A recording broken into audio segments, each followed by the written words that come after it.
If you've been following the story of the channel, you know that I moved just over a year ago, sold off my vinyl collection, and was very transparent the whole time that eventually I was going to buy another audio setup, go far less hard than I did before on the actual audio setup itself. And I have done that, and we got past the broken in period of the speakers and the stylus and everything. So now I thought I would share my thoughts on this because I haven't really seen any videos out there that cover all of these things together at once. So the system I ended up with is a Fluance bundle, which I think is pretty darn decent for what you can get it for. You can get it for around $1,000 or $1,100, depending on where you pick it up and what kind of pricing that you see around, but usually around there. In the package, you get the RT85 turntable, which there's been nothing left unsaid about that turntable. It's a fantastic value. Normally it's $500 on its own. Then it comes with the Ortofon 2M Blue stylus, which again, there's a plethora of information out there about. I personally love that stylus, not the least of which is I love a lot of 80s pressings and late 80s pressings when record labels were not putting records on 2 LPs like they should have for the runtime. So you end up with a lot of intergroove distortion on those late 80s records and early 90s albums for that matter. And the 2M Blue being a microline stylus helps out with that a great deal to my ears. So the turntable aspect of it was kind of shooting fish in a barrel. I knew I'd owned that turntable previously. I'd used that stylus previously. So the combo was a gimme for me. The next thing that's included in the package is the PA100 Fluance Preamp. Now, my old system, which there's a full rundown on if you want to know what the system was I was using before this, quite a bit higher end across the board than what we're using now. So I do have a good way of testing what it is that I'm hearing. The PA100 preamp from Fluance, for me, when I'm comparing it to the old system that I had was the Clear Audio Nano V2, which was an incredible preamp for any number of reasons. But for me, one thing I liked about it is I am very, very into flat sound. I like to hear as close to as possible what the producer and the artist wanted me to hear. So I don't like a preamp that really colors the sound at all. I know many people do.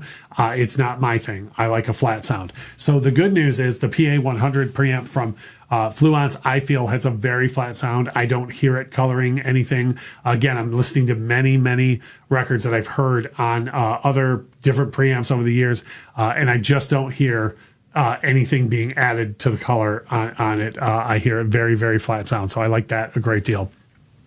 The mystery component for me in this, or the biggest mystery in this for me, was the AI81 powered tower speakers.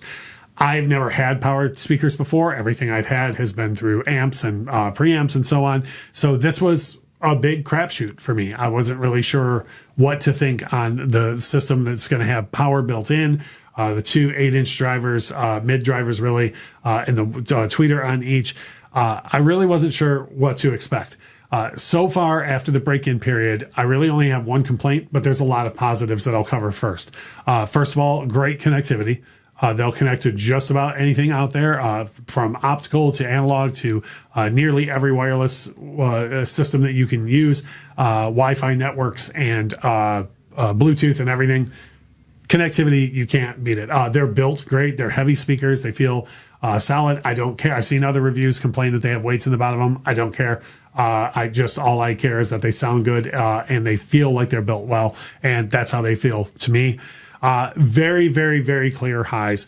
Really solid low end, not the most low end I've ever heard before. But again, two 8-inch drivers in each one.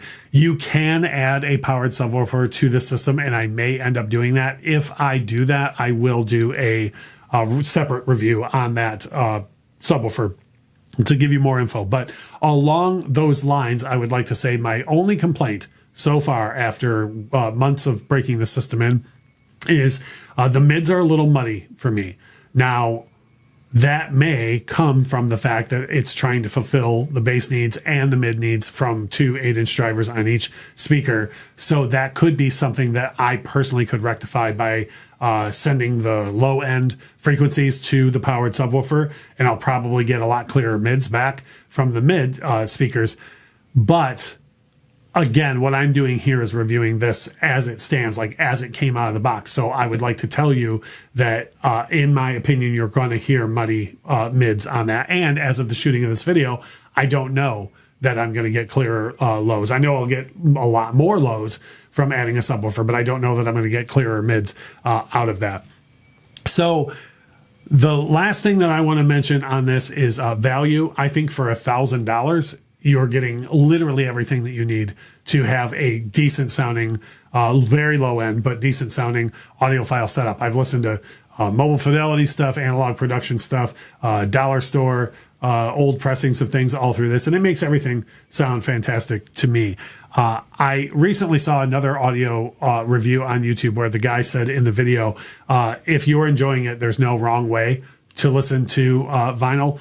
And I would tell you to keep that in mind with a system like this. You know, the old system that I had that there's a video for on the channel was close to $10,000 in audio equipment. Did it sound amazing? Yes. But I'm enjoying this system just as much as I did that one. And if this system fills the smaller environment that I have now, so it works out great for me. So for me, the value is every bit of there for $1,000 for all that equipment. I'm certain with this type of video and equipment and questions that will come about will probably way more than I could answer in this video. So please, by all means, use the comment section below. If you have any questions on anything that's in this bundle at all, I will be more than happy to answer what I can for you. So leave that below and I will get back to you as soon as I see any of your comments pop up. And as we always say, thanks for taking the time to watch.